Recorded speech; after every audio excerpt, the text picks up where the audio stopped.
98 anos nos faz uma pergunta, e eu quero que você acompanhe comigo nessa pergunta. Nós não falamos sobre uma igreja local, nós não falamos sobre aquilo que você construiu, e talvez muitos irmãos estão aqui desde o nascedouro dessa igreja. Nós estamos falando do reino. Você pode dar um amém aí, irmãos?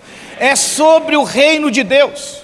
A igreja não se faz de uma disposição humana, a igreja não se faz de uma ideia, como nós iremos trabalhar. Nós iremos caminhar de acordo com a vontade de Deus. E a igreja do Senhor olha para a Bíblia, crê na Bíblia e decide obedecer à Bíblia. É sobre isso que nós falamos, é sobre isso que nós acreditamos. E eu quero a atenção de vocês nesse tempo, para nós sermos direcionados por essa realidade. A pergunta desta manhã é: quem você é no reino de Deus?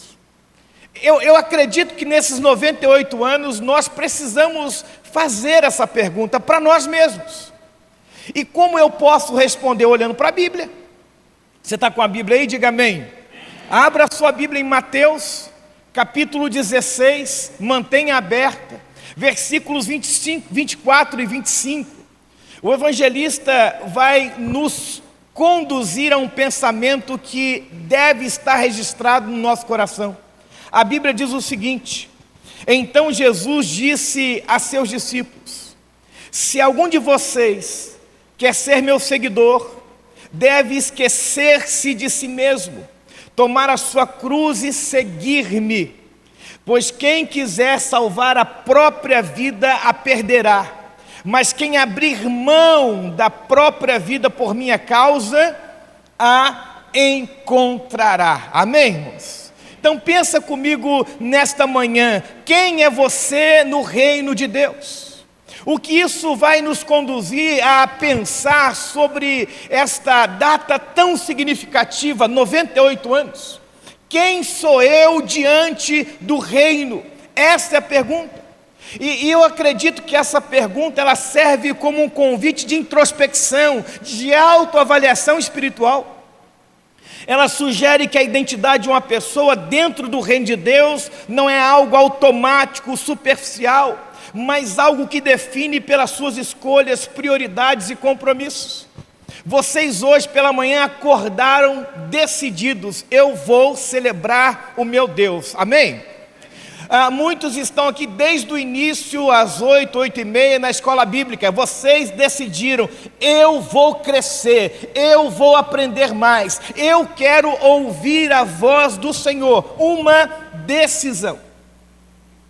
E então, ao olhar para o texto que você está em suas mãos aí, em Mateus 16, 24 a 25, combinando com a pergunta: quem é você no reino de Deus? Eu acredito que esse texto visa desafiar cada um de nós a compreender o que é o discipulado cristão. Primeiro, não é adesão superficial. E é muito importante nós entendermos isso. Nós vivemos um tempo onde nós escolhemos a igreja, nós procuramos aquilo que nos beneficia, ou nós queremos um formato que afetivamente conforte o nosso coração e nos coloque na base de uma emoção afetiva, talvez ali concluída ou alcançada por aquilo que eu desejo ou por aquilo que eu quero ter.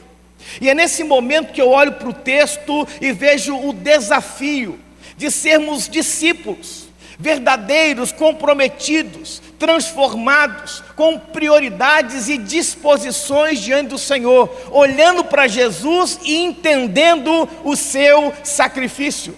Nós não lutamos pelas coisas, nós estamos lutando pelo reino de Deus.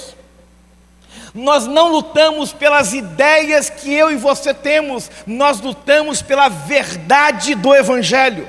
Nós andamos pela égide do Senhor sobre a nossa vida. Esta é a nossa prioridade. Nós olhamos para a cruz e nós decidimos tomar a mensagem da cruz como a nossa mensagem. Agora, imagine comigo, Se nós hoje, nessa manhã, todos estivéssemos num estádio de futebol lotado, milhares de pessoas gritando, pulando, comemorando, mas na verdade você sabe, quem muda a história de um jogo são aqueles que estão dentro do campo. E dentro do campo só pode jogar 22 pessoas. Sim ou não? 22 pessoas.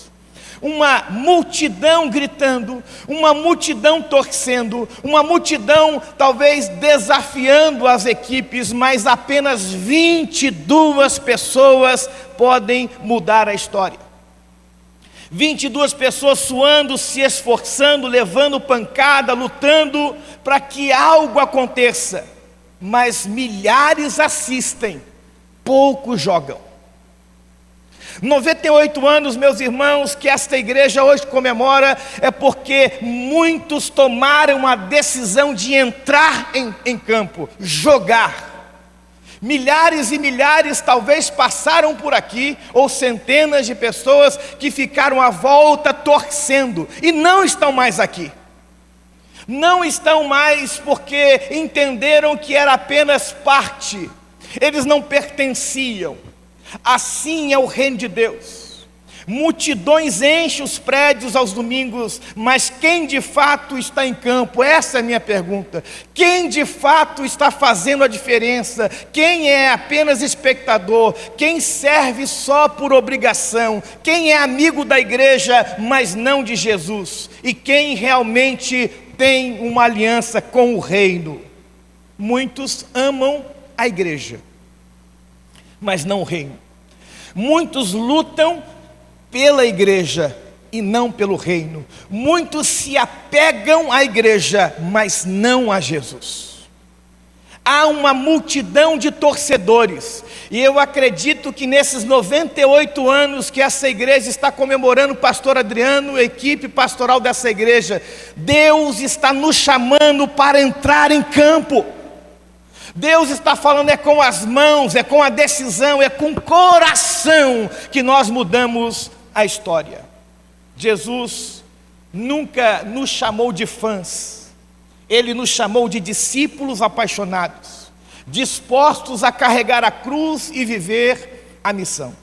Um fã é alguém que admira a distância, ele aplaude, ele segue nas redes sociais, ele conhece as músicas ou os feitos do seu ídolo, mas não se compromete pessoalmente com o custo, com a missão.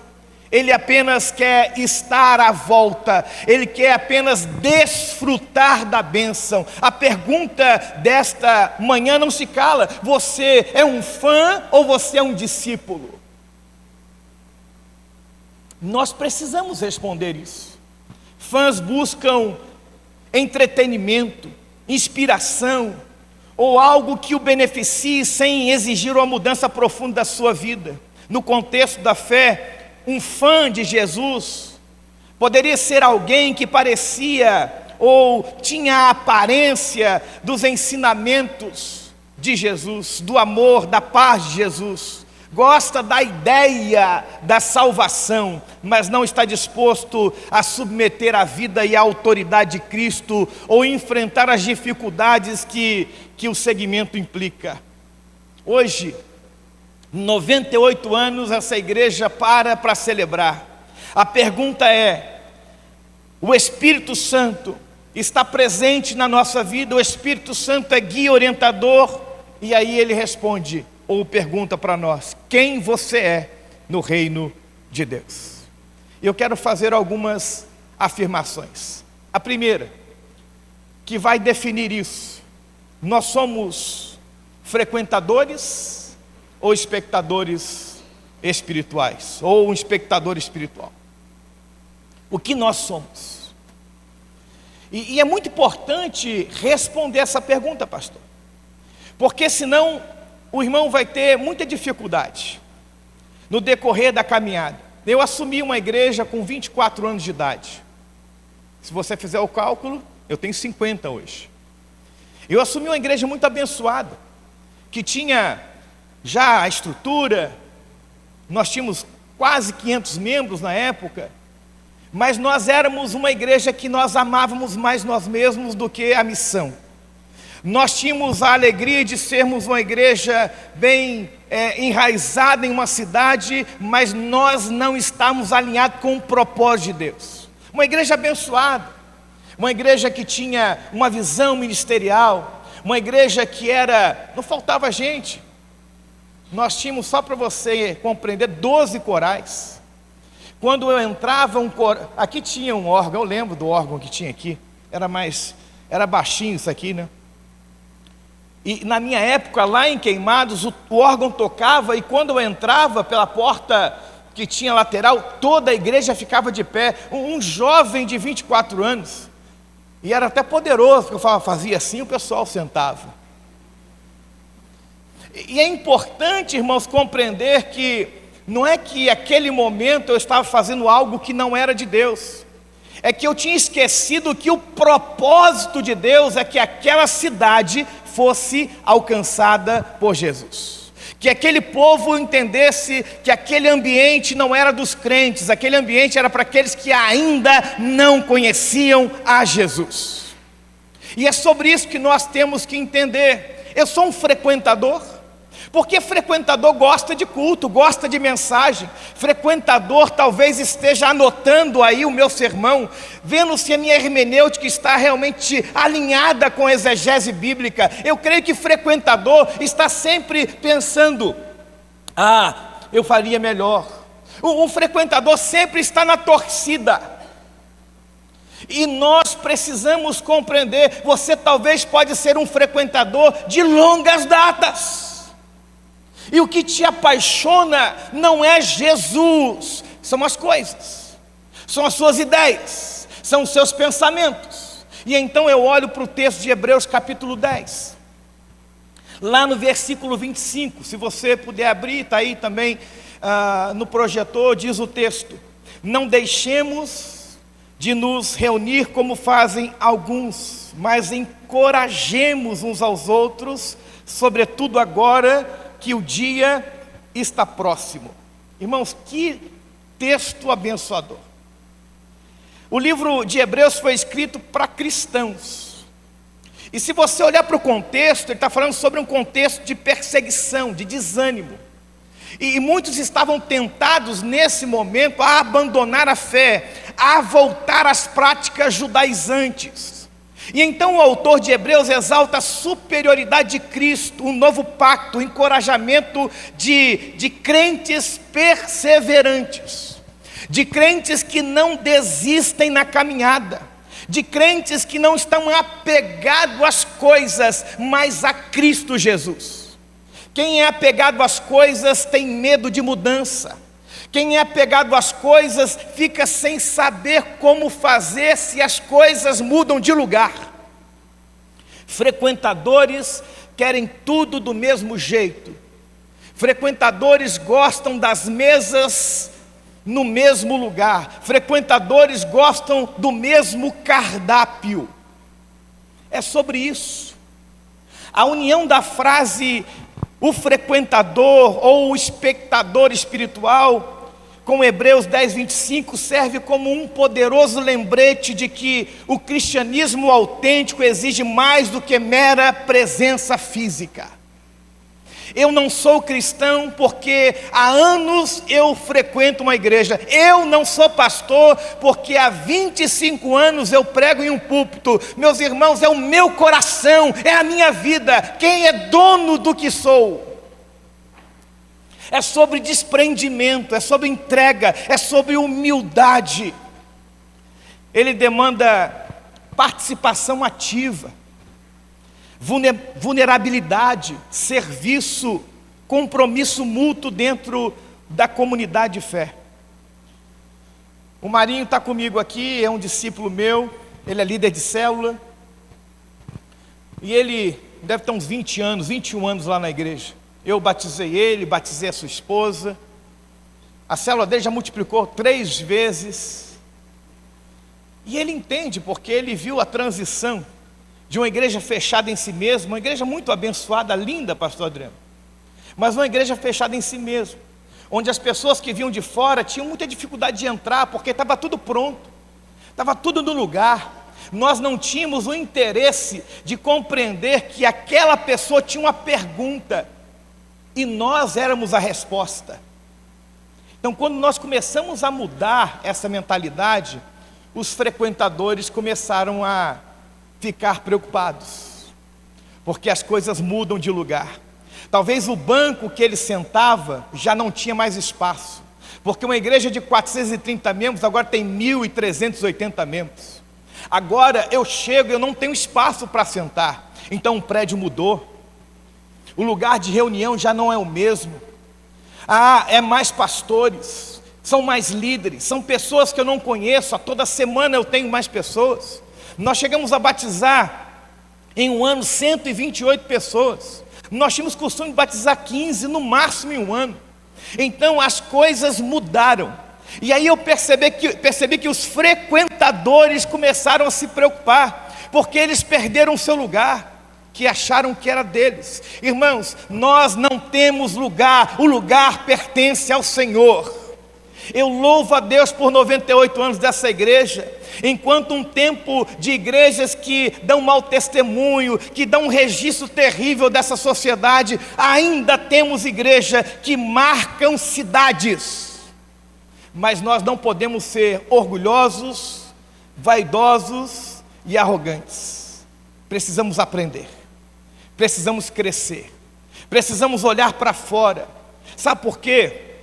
O frequentador é aquele que aparece, senta no banco, canta algumas músicas, ouve a pregação e vai embora, como se nada tivesse acontecido. Ele não tem compromisso com a visão, com as pessoas, com a missão da igreja. Meus irmãos, essa igreja, ela completa 98 anos, ciclos e ciclos começaram e terminaram. Eu tenho 25 anos em uma igreja só. Ciclos começaram e terminaram nesses anos. Eu vi gente nascendo, eu vi gente morrendo, eu apresentei crianças.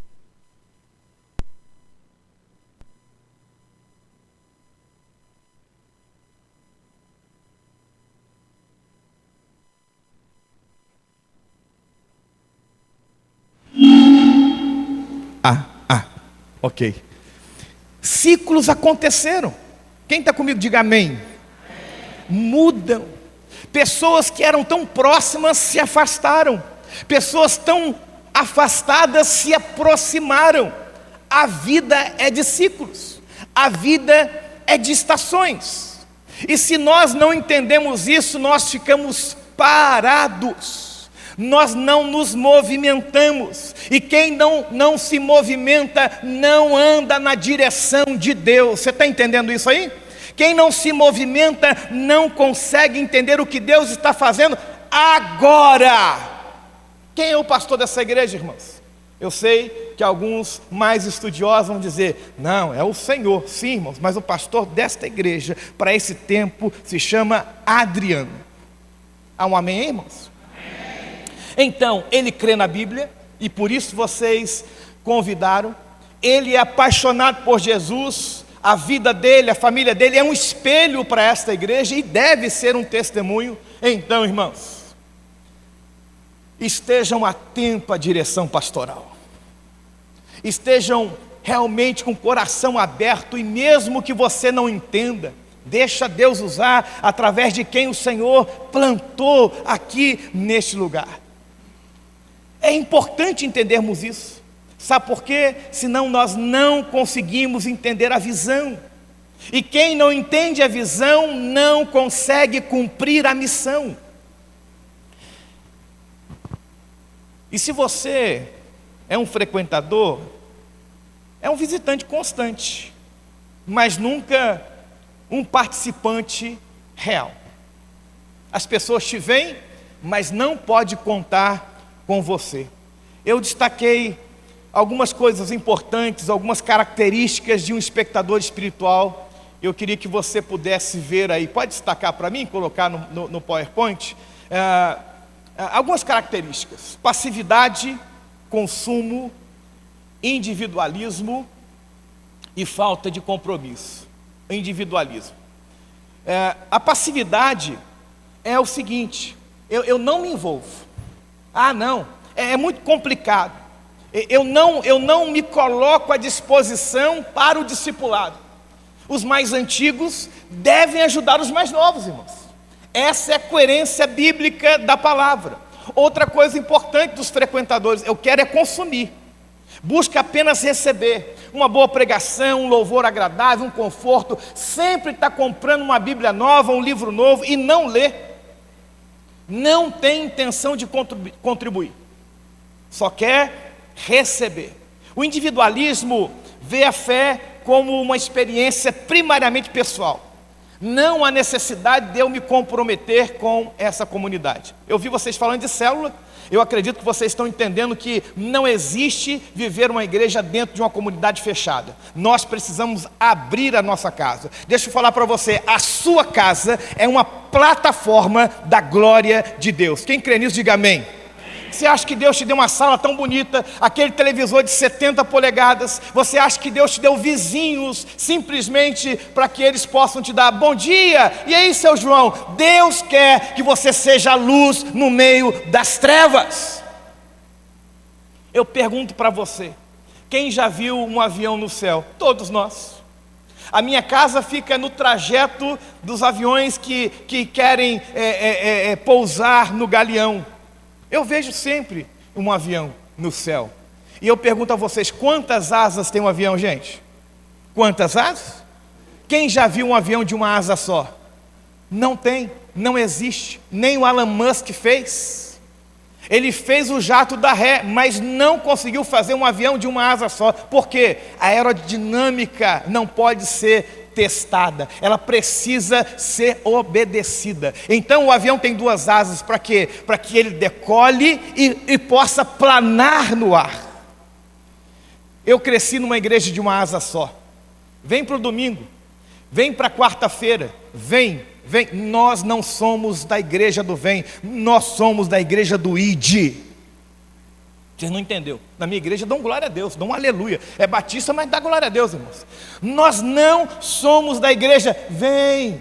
Esta é a hora da adoração. Vem. Ei, para com isso, irmão. Vão.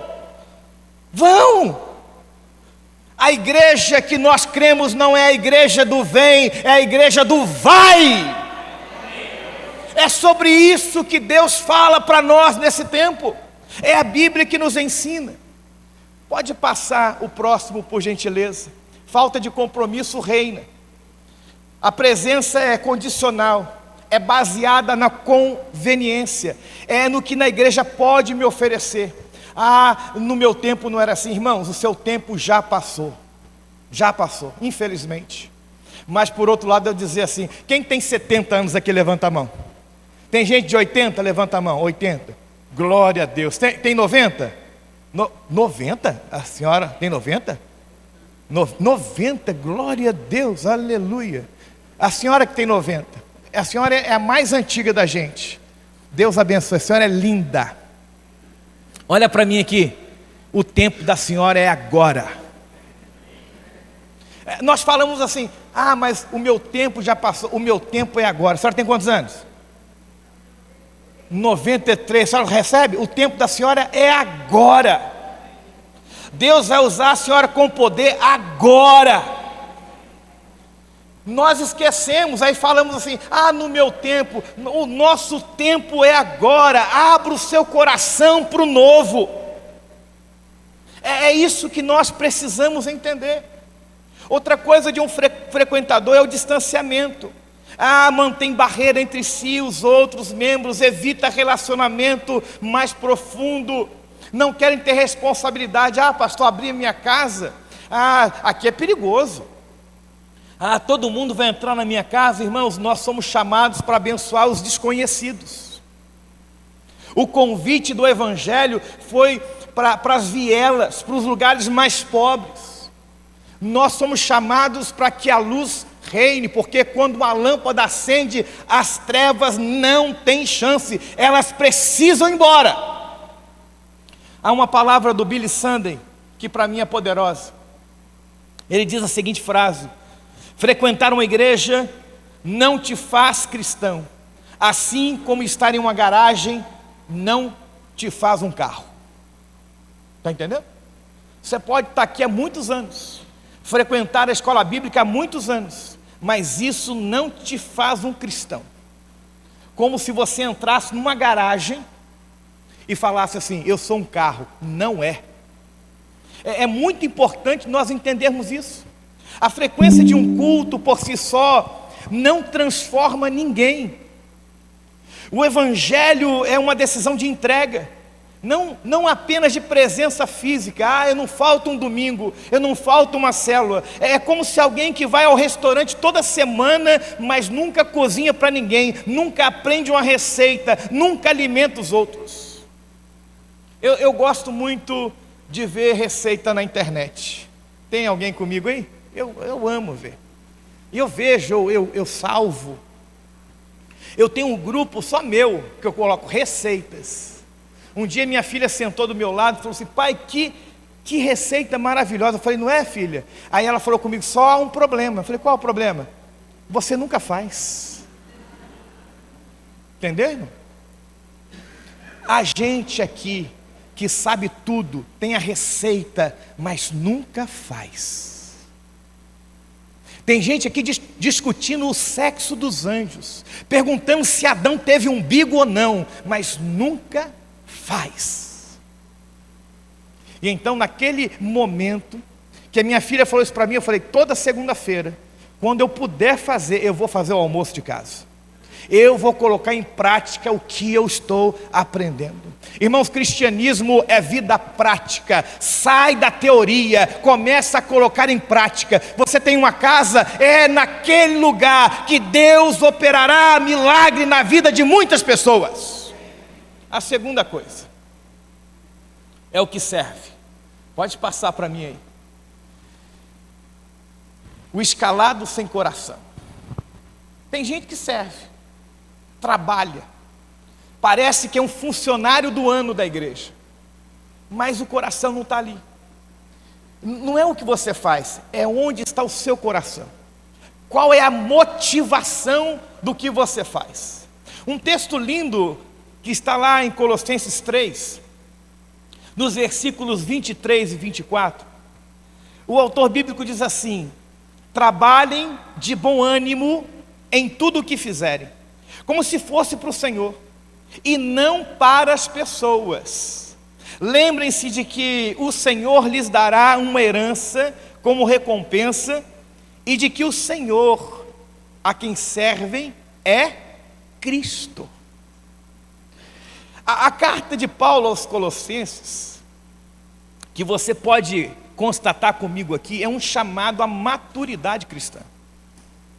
Ele fala o seguinte: nós crescemos a partir do momento que nos aproximamos de Deus. Nós crescemos e nos identificamos com a verdade quando nós nos aproximamos de Jesus. E se você se detém no capítulo 3, Paulo exorta os crentes a viverem de uma maneira digna. Ele fala: olha, quem se aproxima de Jesus tem um status diferente. Quem se aproxima de Jesus tem uma vida diferente. Eles vivem de forma digna, despojando-se das velhas práticas pecaminosas e revestindo das virtudes cristãs. Tem gente que é bonito na igreja, cheiroso na igreja, mas quando entra dentro de casa é um demônio.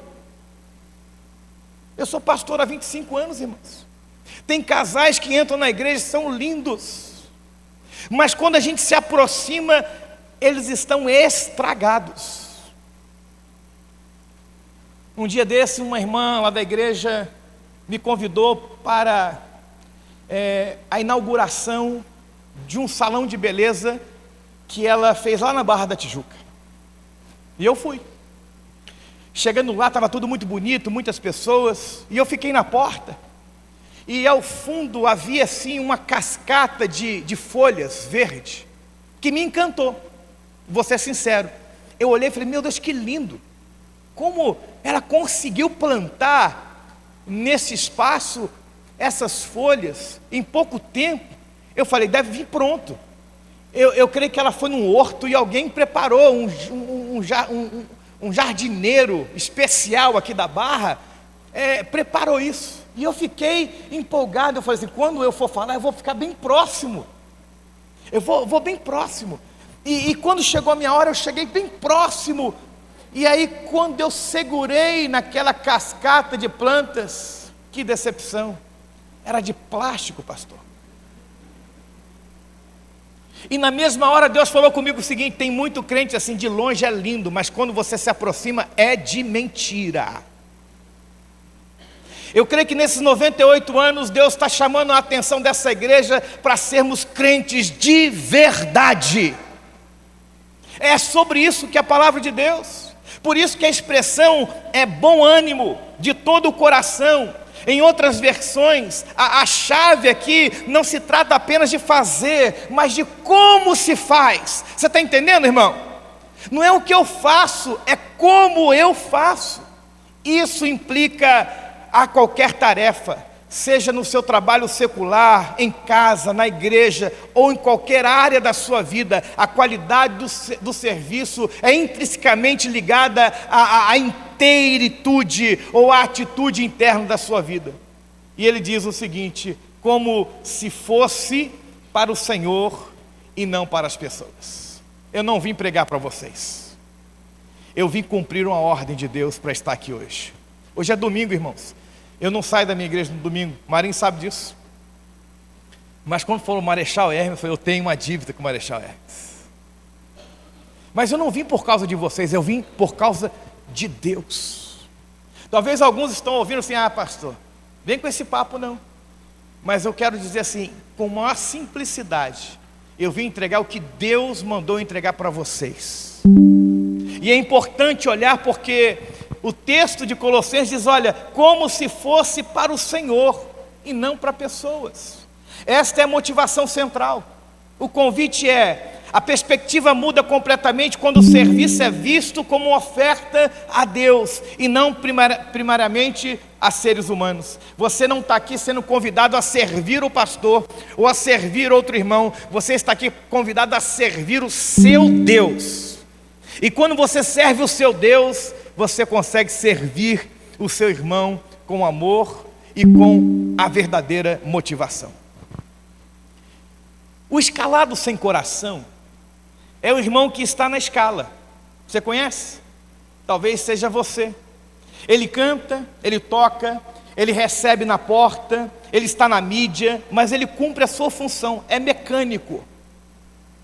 Ele não entende que tudo que ele faz é algo espiritual. Ele faz, mas não se doa. Ele está no ministério, mas o ministério não está nele. É por isso que você ouve, eu não sei se você ouve aqui ainda, quando chega no final do ano, ai meu Deus, eu quero entregar logo isso. Porque na verdade ele não entendeu a missão. Não entendeu a missão. Ele não compreendeu quem é o dono de tudo.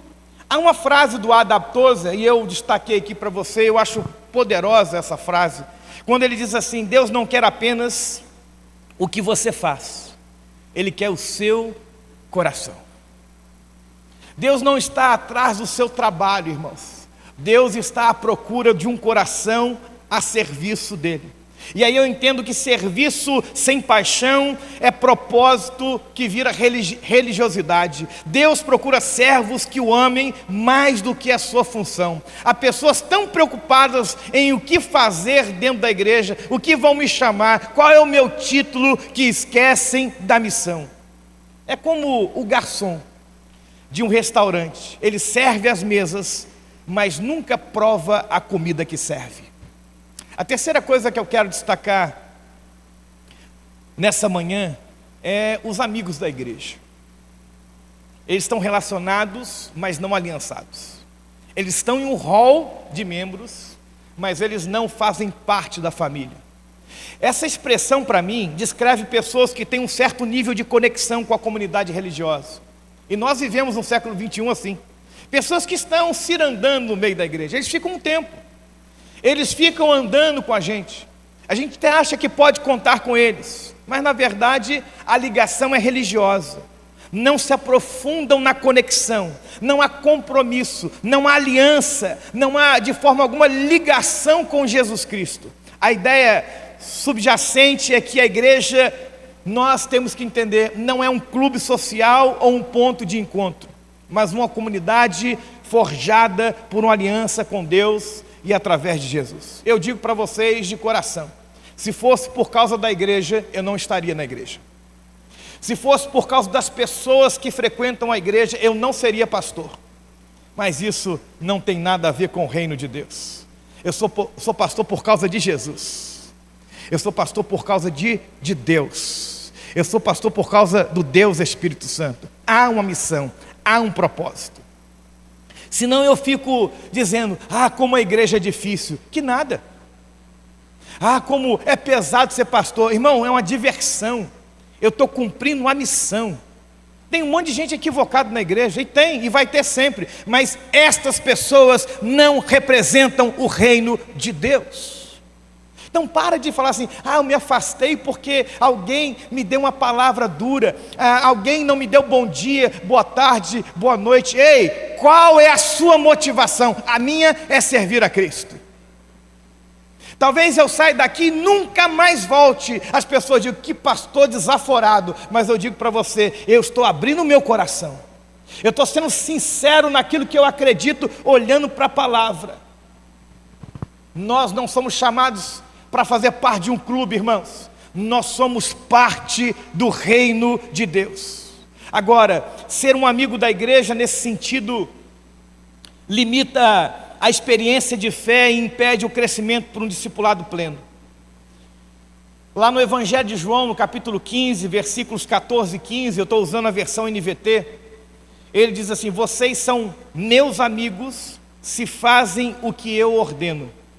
Já não os chamo de servos, pois o servo não sabe o que o seu senhor faz. Agora, vocês são meus amigos, pois eu lhes disse tudo o que o Pai me disse.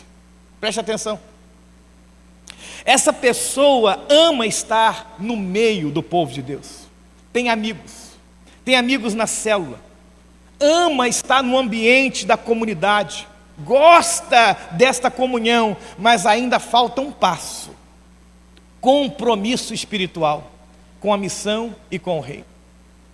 É nesse momento que nós precisamos entender. Essa pessoa tem vínculos emocionais, mas ainda não tem uma entrega espiritual. Ela gosta do ambiente, ela gosta da mensagem do pastor, ela tem pessoas que ela se identifica nessa comunidade, mas ainda ela não se comprometeu com Jesus. Ela tem vínculos emocionais, mas não tem entrega. A combinação da frase amigos da igreja quer dizer os relacionados, mas ainda sem aliança, é o que João está dizendo. Serve como desafio mais profundo para nós, há um convite de Deus nesta hora. Ela nos leva a questionar se a nossa conexão é com a igreja, de forma social, cultural, ou se ela reflete um relacionamento de amizade e aliança com Jesus, marcado pela obediência, intimidade, conhecimento dos seus propósitos. Ser um amigo da igreja pode ser um bom ponto de partida, pode ser o começo, mas a meta é ser amigo de Jesus, o que implica uma aliança selada pela obediência e pela comunhão profunda com Ele. Se você não é amigo de Jesus, em qualquer momento você vai se revoltar contra o pastor da igreja. Se você não é amigo de Jesus, daqui a pouco você vai ter um problema que vai te afastar da igreja. E eu falo da igreja, da instituição. Se você não compreende essa realidade na sua vida, qualquer circunstância pode te levar para longe de Deus. Ser amigo da igreja pode ser um bom começo, mas não é tudo. O Rick Warren diz o seguinte: relacionamentos sem compromisso é amizade, mas o reino de Deus requer a aliança. É diferente. Nós não estamos falando de um tempo, nós estamos falando de uma vida de entrega. Há pessoas aqui que estavam no início, por exemplo, cadê o pastor Paulo? Pastor Paulo estava comigo em Queimados, está aqui hoje, ele está em todos os lugares. Está ali, ó. Ele é daqui, ele cresceu aqui, deve ter feito obra aqui, né?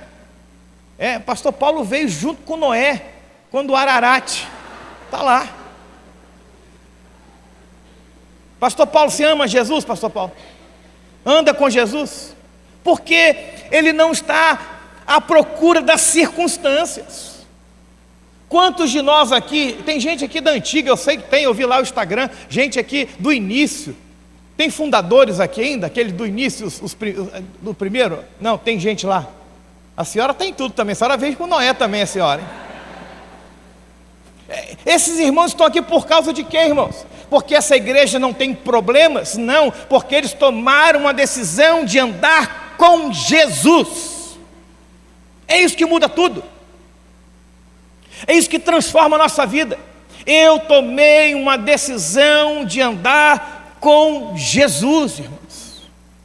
Eu sou pastor batista, cresci em uma igreja batista.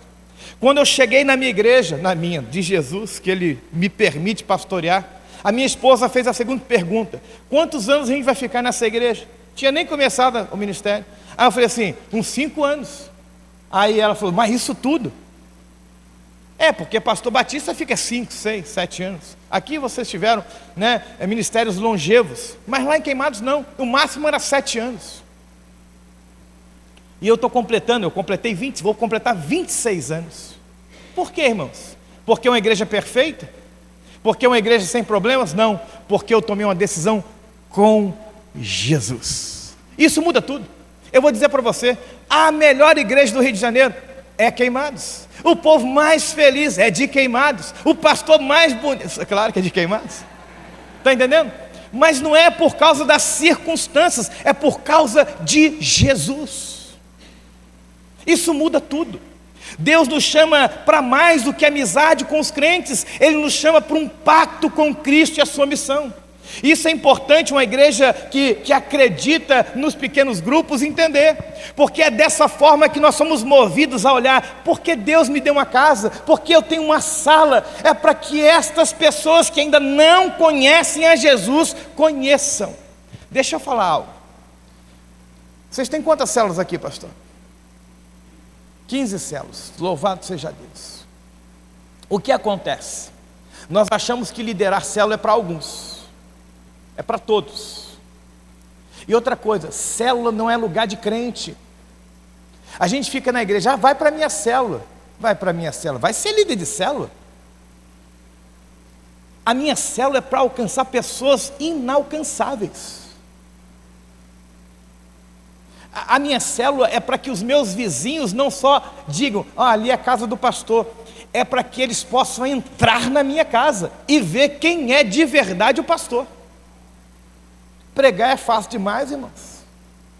Falar sobre Jesus muitas vezes está no compêndio já relatado ou já processado pelo intelecto, mas vivê-lo ao descer as escadas, isso é o desafio da vida de todo discípulo de Jesus. É aí que nós somos levados a sermos o espelho, o brilho para essa cidade. A última, e para mim mais importante, a quarta questão. Aqueles que têm uma aliança com o reino, os discípulos apaixonados e responsáveis. É sobre isso. 98 anos se passaram, e Deus me traz aqui para dizer, olha, é tempo de discípulos apaixonados. É tempo de não permitir que nenhum obstáculo, nenhuma circunstância nos impeçam de ir em direção ao Senhor. E eu finalizo com o texto de Lucas, capítulo 9, versículo 62. Quando o texto diz assim: Jesus respondeu: quem põe a mão no arado e olha para trás, não é apto para o reino de Deus. Você pode ler comigo aí? Eu acho que dá para ler, não dá? Vamos lá? Jesus respondeu: quem põe a mão no arado e olha para trás, não é apto. Irmãos, esses são os que passam da amizade para a responsabilidade. É os que entendem que a missão, ela tem propósito. Eles não apenas servem, eles se entregam, eles se doam. Estão profundamente envolvidos no futuro da igreja. O crescimento da célula, a salvação de pessoas, a expansão do reino, tudo isso faz parte da vida deles. Eu sou líder de célula há 10 anos, não é fácil. Nós começamos com uma célula.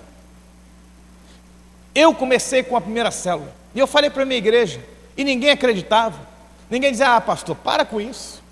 Negócio de célula, a gente tem tudo aqui já, está tudo pronto. Negócio de sair para a rua, para convidar pessoas. E eu comecei a minha célula. Eu, mais 2 irmãos da igreja, e os 6, tudo cachaceiro. Tudo. Não tinha um sóbrio. Nosso primeiro encontro, irmãos, eu fiz moela de frango. Todo cachaceiro gosta de moela de frango. Eu fiz. Limpei, temperei, coloquei na panela, fiz um molho muito gostoso e disse para eles: hoje lá em casa vai ter um encontro e tem moela de frango. Pode deixar tudo comigo. Um desavisado levou uma cerveja ainda. Levou. E ele trouxe, falou assim: ei, pastor, gelada. Eu falei: bota no congelador que você vai devolver ela para casa, para sua casa. E nós começamos o nosso primeiro encontro. 3 homens, crentes, e 6 homens cheios da cana. Foi assim que começou. E então, em 3 meses, 2 se batizou, ou se batizaram. Outros entregaram a sua vida para Jesus, enfrentando as suas lutas, suas questões. Hoje, eles estão lá na igreja, e são líderes de célula. E eu mostrei para a igreja, naquele momento, que não era sobre a ideia de um pastor, era sobre a missão de um Deus poderoso, irmãos, que usou a moela de um frango. Está entendendo? Os meus vizinhos, eu convido toda semana. É fácil? Não é. Tem vizinho que nunca foi, mas ele sabe, tem uma célula lá, eu posso ir lá. Quando eles estão doentes, eles procuram quem, gente? Eu. Eles estão acamados, eles falam: chama o pastor lá. Eles não chamam médico, não, chamam pastor. É mais barato, não paga nada. Eu oro, irmãos. E um fala para o outro, fala: pastor, ora. E parece que o negócio acontece mesmo. E acontece, porque o nosso Deus tem poder, irmãos. É sobre isso. Uma igreja relevante que alcança os não crentes. E é aí que eu quero que você entenda. Então, profundamente envolvidos no futuro dessa igreja local, nós nos comprometemos com a expansão do reino.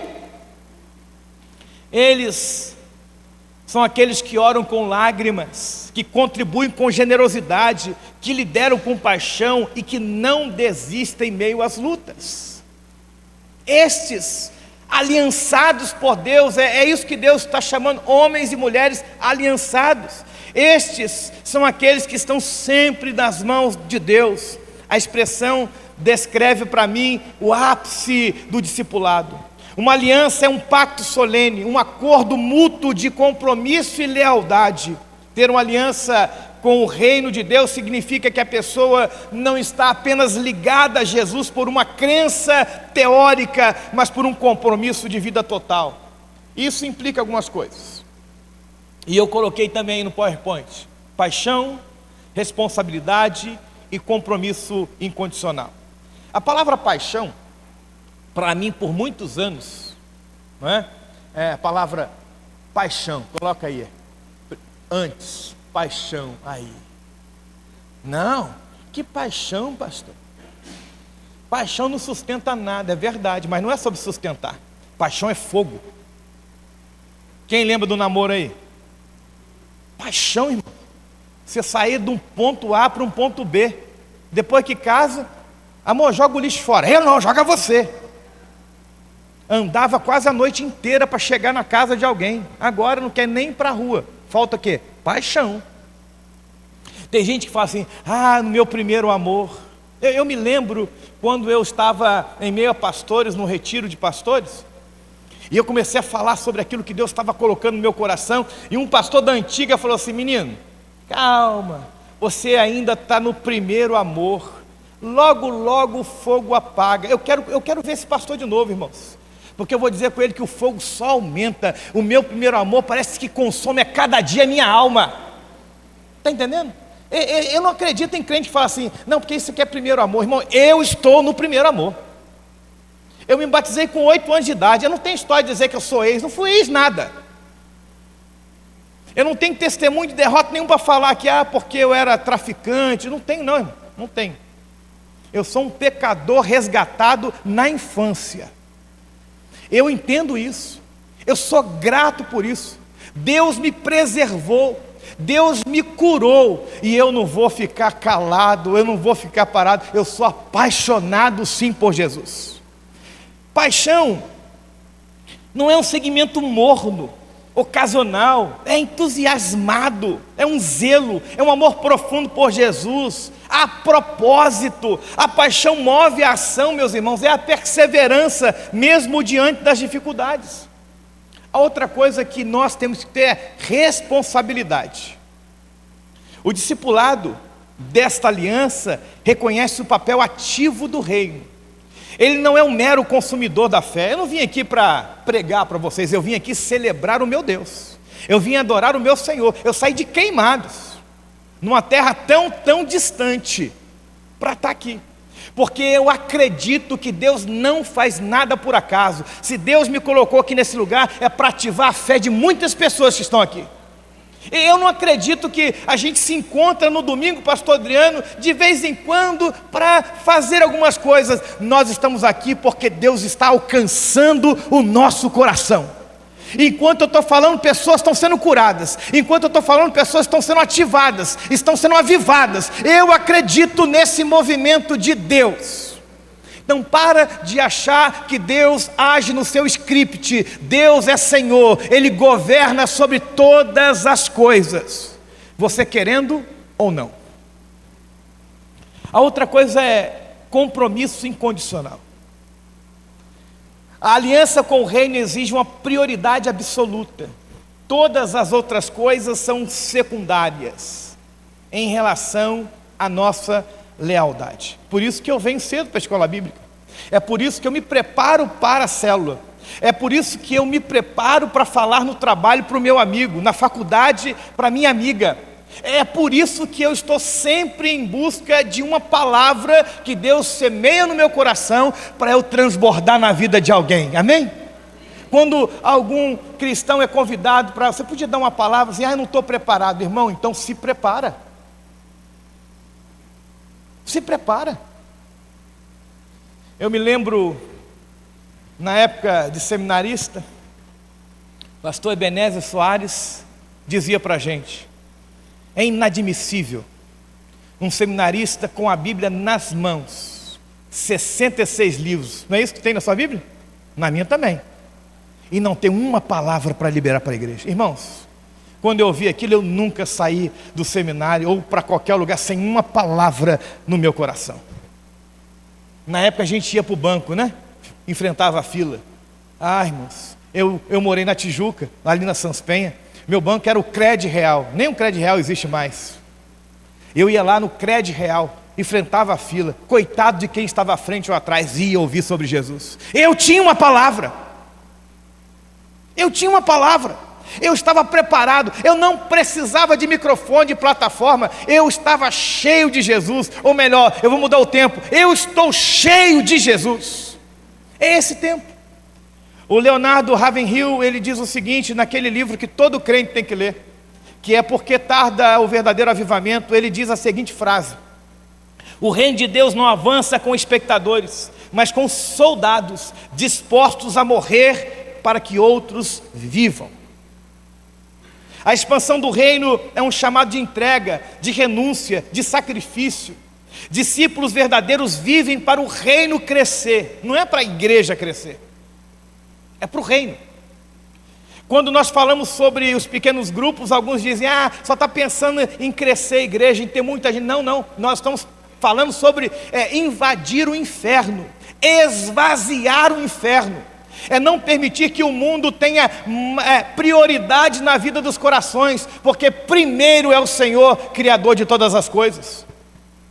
É como um agricultor que planta, rega, protege o campo, porque sabe que o crescimento depende da fidelidade. Eu concluo dizendo o seguinte: se Jesus estivesse hoje aqui, com o olhar cheio de amor e firmeza, eu acredito, Ele olharia para a gente e perguntaria: quem é você no meu reino? E aí Ele diria: você é apenas um frequentador, um escalado que faz a obrigação, um amigo da igreja, mas ainda distante de uma aliança, ou alguém que tem uma aliança de sangue, suor, lágrimas, paixão com o reino de Deus. A cruz é o lugar de decisão. A cruz. Jesus não morreu por espectadores, Ele morreu por discípulos. Ele morreu por pessoas que acreditam que Ele é a única saída. Hoje é o dia que Deus fala: sai da arquibancada, para de torcer. Muitas vezes as pessoas estão à nossa volta dizendo: se fosse eu faria assim. Então seja você, faça, realize. Para de ficar gritando na expectativa de um gol. Entra em campo e diz: pode jogar para mim, que eu estou preparado para fazer. Esses dias eu estava numa festa, e eu não sou flamenguista, eu sou vascaíno. E um senhor estava falando comigo assim: eu não gosto do Pedro, centroavante do Flamengo. Aí ele falou: pastor, você acha que eu jogo em que posição? E ele devia ter uns 70 anos. Eu falei assim: o senhor deve jogar pegando as bolas do lado de fora. Ele falou: não, eu sou zagueiro, pastor. Se eu estiver em campo, eu tiro a bola do Pedro. Aí eu olhei para a cara dele e falei assim: então entra em campo. É fácil falar que quem está de fora. É fácil ter boas ideias do lado de fora. Entre em campo, irmão. Entre em campo, irmã. O tempo é hoje. O tempo é agora. Deus está falando ao nosso coração. O reino precisa de você de verdade. E eu termino com o texto de Mateus 9. Os versículos 37 e 38, eu creio que fecha e conclui tudo que nós compartilhamos aqui nessa manhã. Então disse aos seus discípulos: a colheita é grande, mas os trabalhadores são poucos. Orem ao Senhor da colheita e peçam que envie mais trabalhadores para os seus campos. Eu vejo aqui trabalhadores.